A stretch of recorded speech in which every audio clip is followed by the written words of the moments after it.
En við byrjum á nærmynd vikunar sem að þessu sinni af Ólafi Ólafssyni í Samskipum, umdeildum manni sem að sögn æskuvina var alltaf góður í bókfærslu en hundlélegur í fótbolta.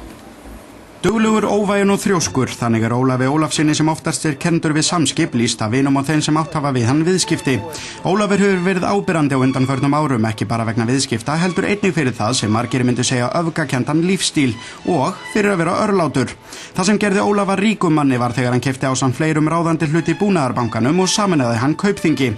Bankaræningar voru menn kallaðir enda margir enn á þeirri skoðun að bankarnir hafi verið seldir á allt of lágu verði. Ólafur sagði hins vegar í blaðaviðtali árið 2007 að hann hefði ekki getað sofið eftir að hafa boðið í hlutinn af áhyggjum yfir því að verð myndi falla og fannst honum hluturinn dýr. Það gerðist þó ekki, verð rauk upp og voru markmiðin skýr. Í útrás skyldi fara sem var gert og voru eignir hans metnar á 100 milljarða króna mitt ár 2007. Stærsta eignin var í Kaupþingi, 65 milljarða króna, það átti hann í Alfeska, 10 milljarðar þar og hagnaðist hann einnig vel á viðskiptum með Kér eftir að hann keypti sig inn í Esso. Þá var hann og enn meirihlutaeigandi í Samskipum. Staðan svo sannarlega önnur í dag eftir að Kaupþing fór í þrot og hluturinn í bankanum var verðlaus. Sérfræðingar segja þó líklegt að Ólafur komist í gegnum þessa krísu, ólíkt mörgum öðrum svokölluðum útrásarvíkingum. Ef einhver getur tekist á þetta, þá það Ólafur finnst mér. Hann eflist bara við þetta og það mjög þægilegt að finna kraftin í honum og hann gefur manni svona von. Ólafur Borgnesingur, sonur kaupfélagsstjóra. Hann kvæntur Ingibjörgu Kristjánsdóttur landslagsarkitekt og eiga þau 3 börn. Ólafur lét fljótt til sín taka, fór í útflutning í menntaskóla sem hann hélt áfram með alla leið í háskóla. Fyrsta haustið, bara rétt eftir vorum byrjaðir í skólanum 1974, að þá fór hann strax að spá í það hvernig við getum gert business jólin. Og það sem hann datt í hug var að, og lagði til var að við færum til Reykjavíkur, keyptum gamlan hljómplötulagur og keyrðum á sveitabæina í jólafríinu til að selja hljómplötundar. Þetta datt nú held ég upp fyrir að því við komumst að því að hljómflutningsgræði voru nú ekki til á hverjum bæ á þeim tíma og allar síst til sveita. Þannig að sú businesshugmynd fór nú fyrir lítið. Hann var svo fyrsti til að ráða mig í vinnu, en hann var með lítið ullaveru fyrirtæki meðfram viðskiptafræðinni, því að það næði hann náttúrulega ekki að vera bara í viðskiptafræðinni. Fyrsta stóra verkefni Ólafs var þegar hann reyndi að bjarga Álafossi frá gjaldþroti. Hann hafði þá starfað erlendis skeið einkum fyrir sambandið en hélt heim í september 1990. Allt kom þó fyrir ekki og fór Álafoss á hausinn. Og við fylgdum svo að í ullinni fram til 90, þegar hún leið undir lok í þeirri mynd sem hún var þá. Upphafið að hlutabréfaviðskiptum Ólafs má rekja til þess að Sverrir Hermannsson, þáverandi bankastjóri Landsbankans, fékk hann til að stýra Samskipum árið 93.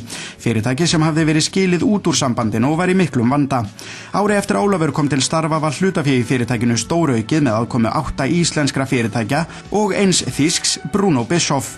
Ólafur átti helming þess hlutar sem Þjóðverjarnir voru skráðir fyrir, nokkuð sem aðrir fjárfestar og stjórnendur fréttu ekki fyrr en ári síðar og töldu sumir sig þá svikna, gengu þeir úr stjórn og seldu hlut sinn í félaginu.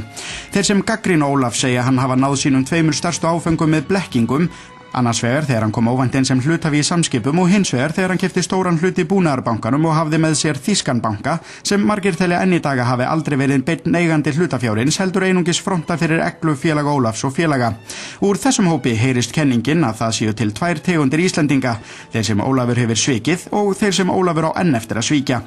Vinir hans ber honum þó vel söguna. Ég þekki hann bara sem vin og hann frábær vinur og það sem maður metur alltaf við hann Óla. Hann ekkert breyst, hann nákvæmlega eins gagnvart okkur vinunum alveg síðan upphafi. Hann alltaf í góðskapi, ég hef aldrei nokkuð tíma síðan í góðskapi, í vondurskapi. Aldrei nokkuð tíma síðan Óli í vondurskapi. Ég myndi lýsa Óla sem góðum dreng til að byrja með. Hann ákaflega góður drengur og traustur, mikil fjölskyldumaður og hann leggur mikið upp úr því að halda tengslum við fjölskylduna og rækta þau tengsl. Hvort heldur sem okkar svona nær fjölskyldu eða stórfjölskylduna. Geysilega barngóður og börnin og barnabörn okkar hænast öll mjög að Óla. Ólafur hefur stutt vel við ýmis góðgerðarsamtök sem og Borgarnes þaðan sem hann dæmi það stuðningur Ólafs við landnámssetri í Borgarnesi. Þá má nefna 1 milljarðs króna velgerðarsjóð Ólafs og Ingibjargar. Það virðist þó hafa fallið í skugga 50 afmælisveislunar sem hann hélt og kostaði 100 milljónir króna að sögn Fréttablaðsins. Þá var breski tónlistarmaðurinn Elton John fenginn til að skemmta 500 gestum, aðalega starfsfólki Samskipa, og var endað á afmælissöngnum. Veislan var umtöluð líkt og Ólafur og ekki má gleyma þyrlunni sem hann keypti sér á 1,7 milljónir evra. Fyrst tók Ólafur sig til að lærða á þyrlu því að hann gat ekki hugsað sér að kaupa þyrlu nema að geta flogið henni sjálfur. Því hann kærði sig ekki að hafa flugmann. Þannig að hann búinn að vera sveittur í rúm 2 ár að læra og flýgur hann svo sjálfur á milli staða. Menn voru ekki sáttir við bruðlið, síst nágrannar og meðeigandi jarðar þar sem Ólafur á sumarhús. Sigurður Hreinsson og kona hans Bryndís Guðmundsdóttir kvörtuðu mikil undan hávaða af hennar völdum og komst deilan í fréttir. Samskipti við nágranna áttu síðan eftir að versna því nágrannarnir börðust nýverið eignarétt á fjallandi Miðhrauns. Hæstiréttur staðfesti dóm sem féll í undirrétti sem kvað á sameign á fjallandi Miðhrauns. Þeim dómi áfrýjaði Ólafur og bætti þá Sigurður og Bryndís með fulltingi lögmanns síns Ragnars Aðalsteinssonar því inn í kröfugerð að Ólafi bæri að greiða málskostnað. Sigurði og Bryndísi til óvæntrar ánægju féllst Hæstiréttur á þá kröfu, fengu 1,8 milljónir króna sem hjónin gáfu til mæðrastyrksnefndar. Og í síðustu viku komu fréttir af því að fjárfestingafélagið Kjalar sem að mestu í eigu Ólafs gæti hagnast 10 milljarða króna fái félagið því framgengt að staðið verði við ákvæði markaðsgengi en ekki seðlabankagengi í framvirkum gjaldeyrisskiptasamningi sínum við Kaupþing. Forsvarsmenn félagsins krefjast þess að gjaldeyrisskiptasamningur við gamla Kaupþing á markaðsgengi verði efndur að fullu. Það gæti skilað félaginu 80 milljörðum króna umfram það sem fengist með gengi seðlabankans.